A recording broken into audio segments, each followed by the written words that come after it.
All right, welcome to The Explainer.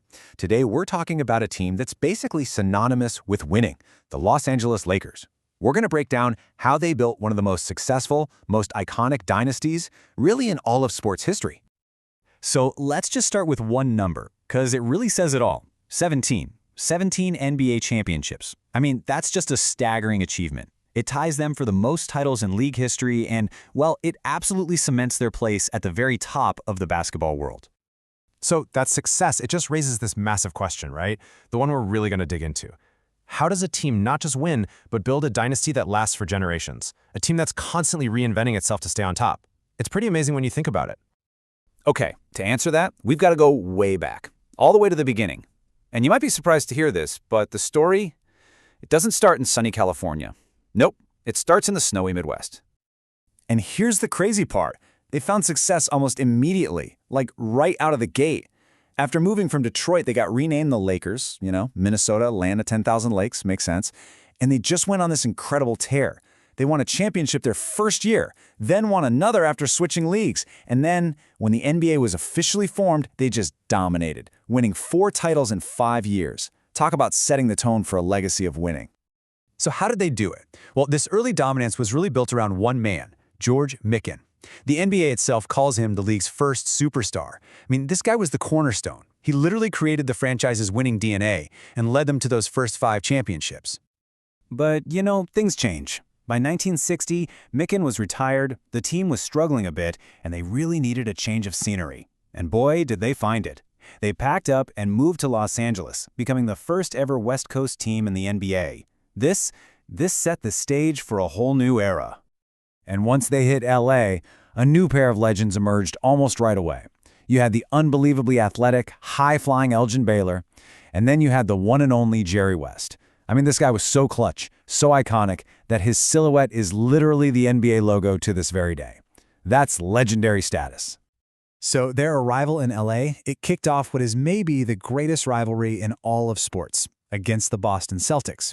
But for the Lakers, this entire decade was just defined by constant struggle and pure heartbreak.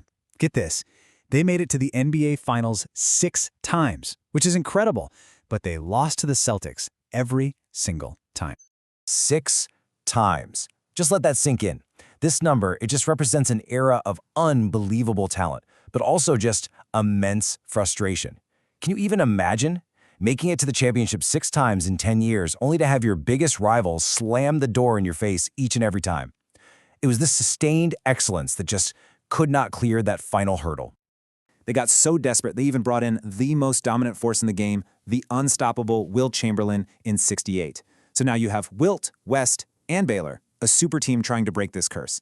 They get to the finals again in '69, they even have home court advantage, and it still wasn't enough. The Boston curse was real. They lost in an absolutely crushing 7-game series. But then came the 1971-72 season. And finally, everything just clicked into place. The team gets a new coach, Bill Sharman, and they go on this unbelievable 33-game winning streak. That's a record that still stands today, by the way, not just in the NBA, but across all major American pro sports. And that incredible run? It finally propelled them to their very first NBA championship in Los Angeles. The curse was broken. So after that amazing championship, guys like West and Chamberlain retired, and, well, the team fell into another title drought. It really started to feel like maybe the magic was gone. But then came 1979. A new owner and a new, absolutely electrifying player showed up, and together they were about to create an era that wouldn't just dominate basketball, it would change it forever.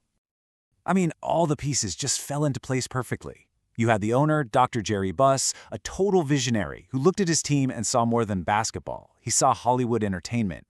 You already had the league's unstoppable MVP, Kareem Abdul-Jabbar. Then you add the dazzling, revolutionary talent of a rookie named Magic Johnson. And to top it all off, you put them under the charismatic, slick-back leadership of Coach Pat Riley. This whole mix, it transformed the Lakers into a cultural phenomenon. You know it, you love it. Showtime. And listen, they didn't just entertain with their fast breaks and no-look passes. They absolutely dominated. The Showtime Lakers won five championships in 9 years. And you know what the sweetest victory of them all was? 1985, when they finally beat the Boston Celtics in the NBA Finals. That pretty much cemented their status as the team of the 80s, no question. So after the Showtime legends retired, the Lakers hit another one of those brief dry spells. But here's the thing about a franchise that's just built on winning. A dry spell is never going to last long. They got right back to work, building their next dynasty around two of the biggest, most iconic names in the history of the sport. And the formula for this new dynasty? It was so simple but so brilliant. Step 1. Make a super shrewd trade for a 17-year-old high school phenom named Kobe Bryant. Step 2. Sign the most dominant physical force in the entire league, Shaquille O'Neal. And Step 3. Bring in the legendary Zen master himself, Coach Phil Jackson, to make it all work. And the result? Just pure, unadulterated dominance. A three-peat. That's 3 straight championships from 2000 to 2002. Now on the court, Shaq and Kobe, they were just unstoppable, an absolute force of nature.